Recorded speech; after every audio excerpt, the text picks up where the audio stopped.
Hello there guys, it's me Unstable Voltage and welcome to a quick update video. It's been a little while since I've done one of these, but I've got three things that I want to get through.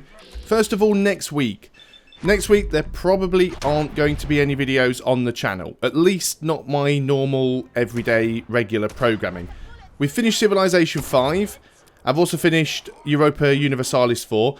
I will be restarting those up again, and it was my intention to at least start next week. The problem is I've just had so much stuff going on in real life this week that I've fallen behind on my recording and haven't really had time to get anything done. And I could try and rush and get a load of stuff ready to go up next week, but I'd sooner not rush. I mean, I don't really like leaving gaps on the channel either, but I'd sooner not try and rush and get a week's worth of content recorded now within half a day, which is probably all I'm going to have. So I've decided I'm going to sort of take next week off. Well, I will be working next week, but I won't be putting any videos up next week, but I will be recording videos and getting back in front for the week after, because I need to sort of get in front and for Christmas time anyway, and if I don't start getting in front now, if I'm playing catch-up, I'm going to be playing catch-up right into the new year. So I'm going to take a week's break and use that time to get some videos recorded for next week and get back in front again. One of the other reasons I'm a little bit behind is I did want to wait until I got the Cossacks expansion before restarting EU4, and I'd already asked Paradox for a review copy. Now, I was hoping I'd get one, but there was no guarantee. And by Thursday, I still hadn't got one and thought, okay, I'm going to end up buying it. There were actually a couple of points where I nearly just went, okay, I'll just buy it. I'm actually glad I didn't, because Paradox did send me a key. It was late Thursday night. I haven't even had a chance to play yet. But I do have the Cossacks expansion. So when we come back the week after next, I will be restarting EU4 with the Cossacks expansion. I haven't decided what exactly I'm going to do yet.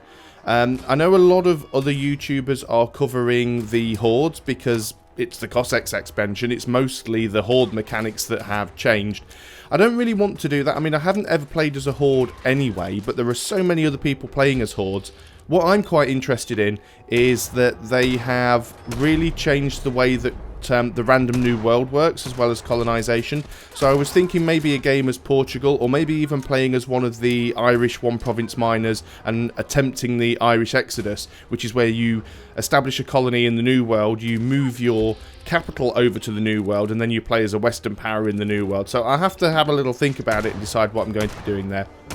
I may still put a couple of videos up next week if there's anything sort of one-offs. I'm also intending to do a couple of videos as an EU tutorial for the Cossacks. It's probably not going to be a 12-13 part series like the one for Common Sense was. It's probably just going to be one or two videos that just explains the changes from Common Sense and the previous expansions before that. So that's the first thing I wanted to say. Next week, little to no videos, but normal everyday programming will resume the week after.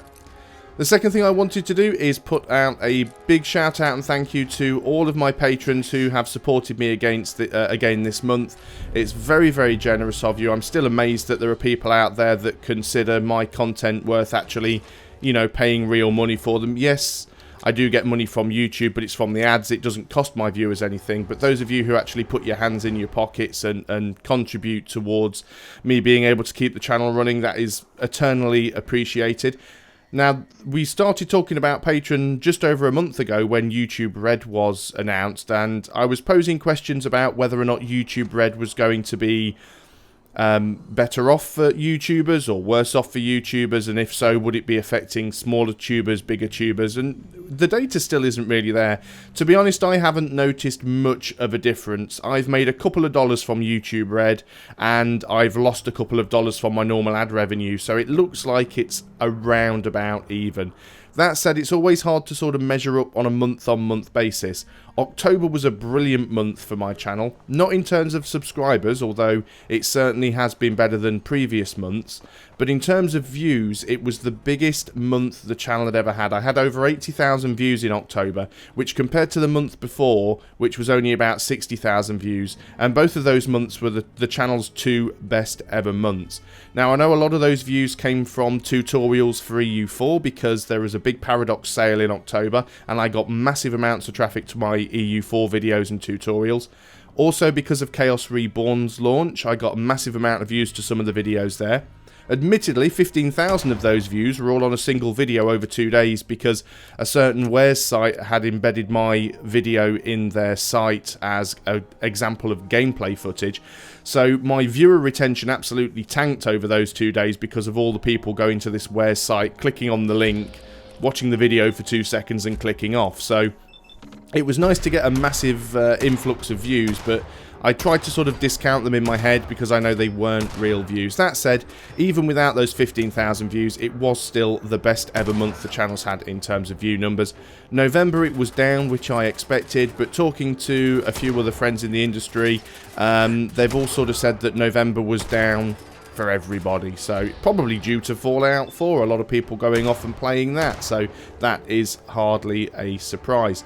Now, I did mention that I wanted to try and do some sort of reward for my patrons, something special that I could do for them, let them have some sort of interaction or involvement or some sort of say in what happens.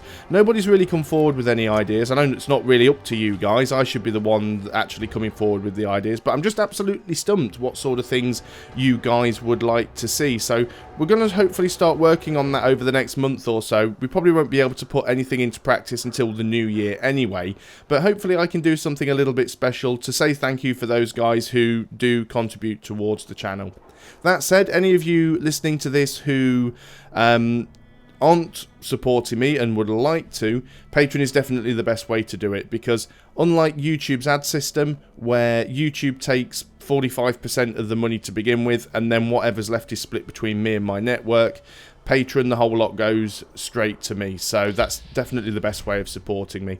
Not to mention that due to a very recent change with the way multi-channel networks and YouTube work together, I can no longer have fan funding enabled on the site. That's not too big of a problem. I've had fan funding enabled now for well over a year. I think I've had maybe 1 or 2 contributions in that time. The problem with fan funding, first of all, it's a Google service, so it only works through Google Wallet, and nobody likes using Google Wallet because it's horrible.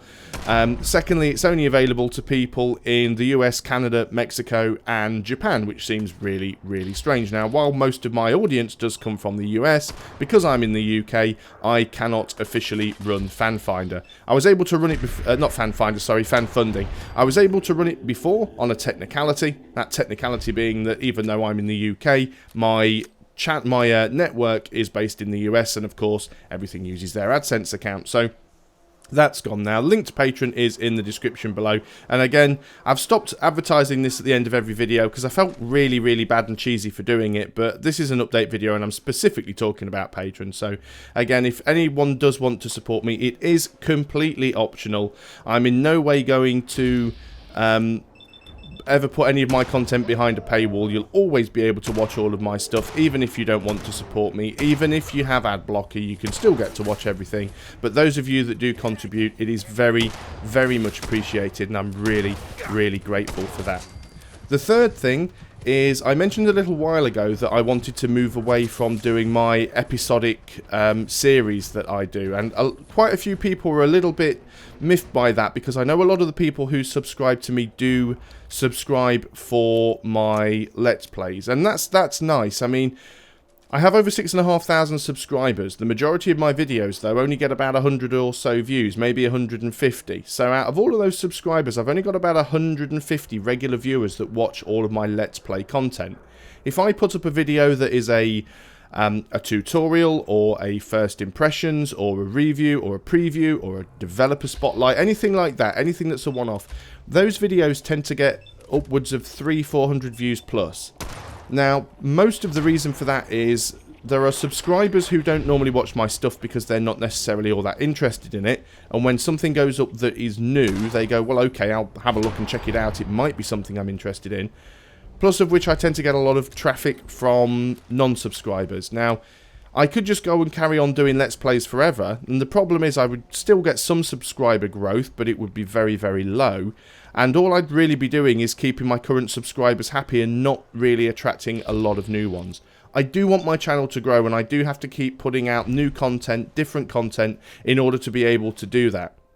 Now, when I started this channel just over 3 years ago, it was never my intention to have a Let's Play channel. I always wanted... I was inspired by people like Total Biscuit. I always wanted my channel to be reviews, first impressions, tutorials, which isn't something Total Biscuit does, but I mean, that is still different from Let's Plays. And the problem I found was when you are a new YouTuber, no one's really interested in what you've got to say. If you've got 10 subscribers and you're doing a review, who cares? No one is really interested in your opinion. Not to mention that in order to be a variety channel and cover a variety of games, you need to be able to acquire a lot of games. Now, I'm certainly not going to go out and pirate games, certainly not if I am using them on YouTube and making a little bit of revenue from it, no matter how small it is. So that left me with two options, either buying games or getting gifted them from either other people or from developers and publishers.